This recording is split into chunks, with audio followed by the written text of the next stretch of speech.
But let me ask you once again, how did we reach this point in Venezuela? What did we have before Hugo Chavez and Nicolás Maduro?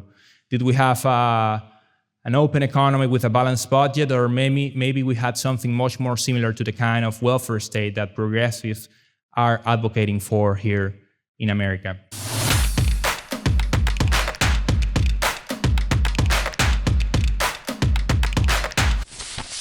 How did it all start? Did it all begin in 1999 when we first elected Hugo Chavez as our president?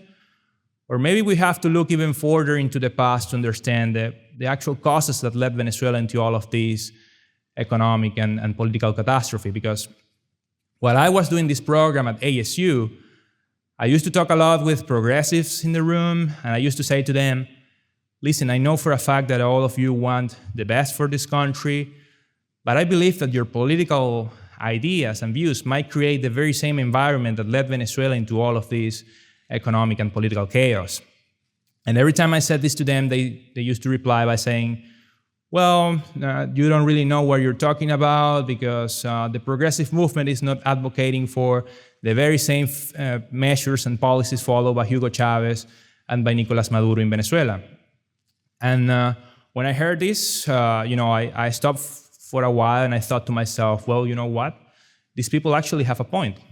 Because if we're going to be honest about these topics, we have to admit things like, for example, Hugo Chavez came from the military, that he incarcerated many of his political opponents, just like Maduro did, that he even murdered many of his political opponents, that he confiscated thousands of private enterprises in Venezuela, that they created a paramilitary group named Colectivos, which is basically a group of civilians carrying long weapons and terrorizing society across the streets to avoid any kind of political opposition. So in that sense, I do believe that the progressive movement as a whole, I know there are some other more radical expressions that might be more similar to Maduro and Chavez, but I do believe that as a whole, the progressive movement is not necessarily the same to Hugo Chavez and to Nicolás Maduro. But let me ask you once again, how did we reach this point in Venezuela?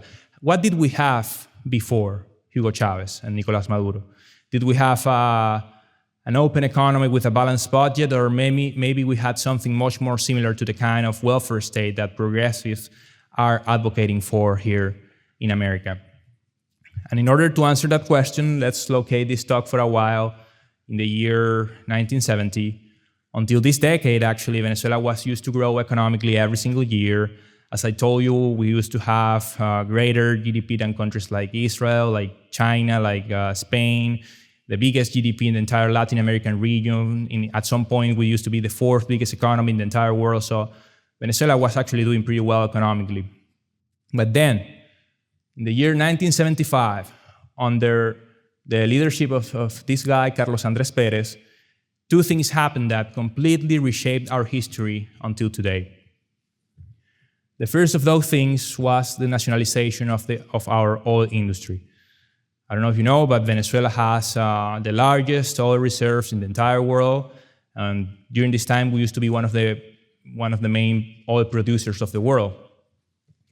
And the second thing that happened was that we saw a huge boom among the oil prices in the global market. So the combination of these two factors allowed the government to spend much more because, well, they started to receive a lot of money that they were not really used to receive. And they decided to tackle the problems of poverty, and they decided to pursue a more equalitarian society by creating new social programs and new subsidies.